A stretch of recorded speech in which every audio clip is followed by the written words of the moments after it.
Hello students, good morning बेटा। आप सभी का एक बार फिर से स्वागत है आपके अपने यूट्यूब चैनल एस्कोसल एजुकेशन में। और बेटा आज हम कर रहे हैं हमारी 3rd क्लास की हिंदी का 12th लेसन हरियाली तीज।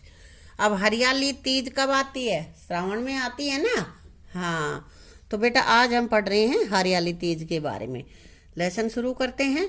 सावन का महीना मेघा रिम झिम बरसे, यानी कि बारिश झमाझम बारिश हो रही है। जब यह गीत सुनाई देने लगे तो समझो सावन का महीना आ गया है। सावन के महीने में क्या होता है? बारिश होती है ना। हाँ, और तीज का त्योहार आने वाला है, यानी कि ये जो गीत है ये तीज के आसपास गाया जाता है। यह एक ऐसा त्योहार है जो पूरे हरियाणा में बड़े उल्लास यानी कि खुशी के साथ मनाया जाता है। इसे हरियाली तीज भी कहते हैं।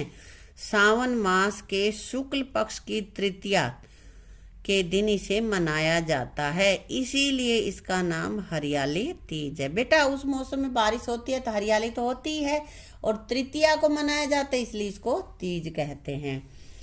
तपती गर्मी के बाद वर्षा की फुहार, खेतों की हरियाली, पेड़ों पर बने झूले, झूला झूलती महिलाएं और सावन के गीतों से मन में एक इल्होर सी उठती है, यानी कि लहर सी उठती है। बालिकाएं अपनी माँ से कहने लगती हैं, क्या कहती हैं?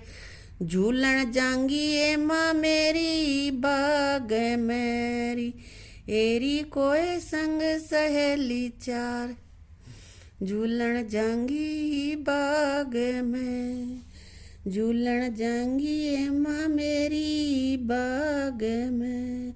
गाना गाती है ना लड़कियां, तो ये गा रही हैं कि हे माँ मैं बाग में झूलने जाऊंगी और मेरे साथ मेरी 4 सहेलियां भी बाग में झूलने जाएंगी। तीज के कई दिन पहले लंबे और मजबूत टहनों की पहचान करके निशान लगा दिया जाता है, ताकि कोई उस पर दूसरा झूला न डाले, यानी कि ये रोक देते हैं कि इस टहनी पे मैं अपना झूला डालूंगी, कोई और वहां पे नहीं डालेगा। इस प्रथा को डाला रोकना कहते हैं। डाला रोकना मतलब एक पेड़ का पूरा एक जो मोटा तन होगा टहनी, उसको रोकते हैं तो उसको बोल देते हैं डाला। देसी भाषा में डाला बोलते बेटा। तीज से पहली रात को महिलाएं और बच्चे मेहंदी रचाते हुए गीत गाते हैं। सुबह उठने पर मेहंदी को एक दूसरे कर दिखाकर खुश होते हैं, मतलब दिखाते हैं कि मेरी मेहंदी कितनी रची है, तुम्हारी कितनी रची है ना। धोलो री ननद मेहंदी के पात, रंग रचायो मेहंदी जी आजरी। धोलो री ननद मेहंदी के पात, रंग रगड़ रचायो मेहंदी जी आज। वो कह रही हैं कि मेहंदी के पेड़ से मेहंदी के पत्ते तोड़ के और उनको धो के फिर आज मेहंदी रचाएंगे। ये ननद और भाभी की बात होती है वहाँ पे। दोपहर बाद बाग, तालाब, जोहड़ या अन्य स्थानों पर भारी भरकम पेड़ों पर डाले गए झूलों पर महिलाएं झूलती हुई नजर आती हैं। देर रात तक भी महिलाएं गीत गाती हुई झूलती रहती हैं। आजकल तो बेटा कम हो गया थोड़ा, पहले बहुत ज्यादा झूला झूला जाता था, अब तो बच्चे वगैरह ही झूलते हैं थोड़े बहुत। तो महिलाएं यहाँ पे गाना गाती हैं। संग की सहेली माँ मेरी झूलती, हमने झूलन काए माँ मेरी चावे जी, हेरी आई सरंगीली तीज जी, झूलन जांगी माँ मेरी बाग में जी। यहाँ पे बेटा लड़कियां गाना गाती हैं कि हे माँ तीज आई है और मुझे झूलना अच्छा लगता है, इसलिए मैं बाग में झूलने जाऊंगी। लड़कियां विवाह के बाद अपनी पहली तीज पिता के घर में सहेलियों के साथ मनाती हैं। इस समय ससुराल से उनका सिंधारा आता है, जिसमें रेशमी झूल के अतिरिक्त वस्त्र, सुहाग की वस्तुएं, चूड़ी का जोड़ा आदि आता है। इसमें झूला जिसमें डालते हैं वो रस्सी आती है और उसके कपड़े गहने वगैरह आते हैं। भाई अपनी बहन के घर कोथरी लेकर जाने के लिए माँ से कहते हैं कि इस अवसर पर जो विवाहित लड़कियां होती हैं उनकी ससुराल में माता पिता की ओर से कोथली दी जाती है। तो यहाँ पे भाई क्या कहता है मीठी तो कर दे ये माँ मेरी कोथली, सावन आया री आया गूंजता, जाऊंगारी मेरी बेबे कह देश, सावन आया माँ गूंजता। यहाँ पे गाना गा रहे हैं भाई, है ना। भाई के कोतली लेकर आने की खबर सुनकर बहनें गा उठती हैं।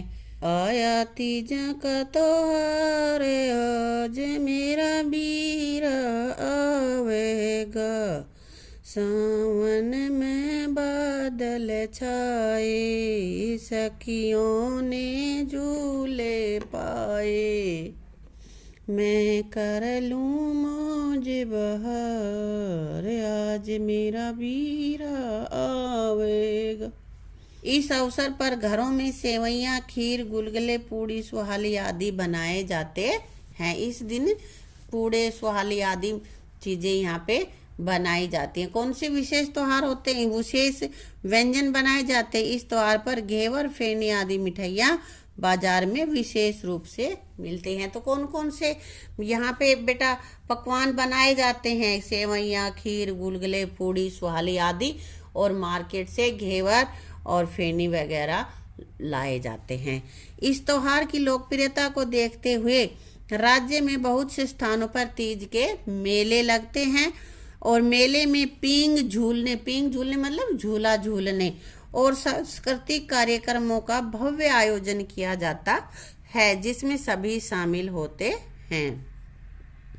इस दिन जहां झूलों पर रंग बिरंगी ओढ़नियां लहराती हैं, ओढ़नी मतलब जो चुन्नी ओढ़ी जाती है उसको बोलते हैं, वहीं आसमान भी पुरुषों द्वारा उड़ाई गई रंग बिरंगी पतंगों से भर जाता है। यानी कि इस दिन पतंग भी उड़ाई जाती है।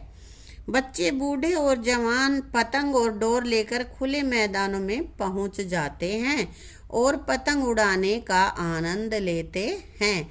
बीच बीच में ये कटा वो कटा का शोर पतंग काटने की खुशी को दर्शाता है। जब पतंग कटता है तो बोलते हो ना तुम लोग भी, हाँ, तभी तो सबके मन का पपीहा गा बैठता है। क्या गाता है? कब आवेगी तीज सखीरी, बाट में देखूं आवन की, चौगरदन बाग हरा है, घन घोर घटा से सामन की। तो बेटा ये था हमारा पाठ जो हमने पढ़ा कि किस तरह से त्योहार ये मनाया जाता है। हरियाली तीज कब आता है और क्या क्या इस त्योहार पे किया जाता है। अब हम आगे इसके कर लेते हैं शब्दार्थ। तो ये है शब्दार्थ। झूलन यानी कि झूलने, कोथली त्योहार पर लड़की के मायके से भेजी जाने वाली मिठाई या पकवान वगैरह, ठीक है। सामण यानी कि सावन, देसी भाषा में बोल देते हैं सामण। जांगी यानी कि जाऊंगी, ठीक है बेटा। बेटा यहाँ तक का हमने अपना लेसन ये पढ़ लिया और वर्ड मीनिंग कर लिए, और आगे का अपना लेसन हम करेंगे अपनी अगली वीडियो में, ठीक है। Thank you.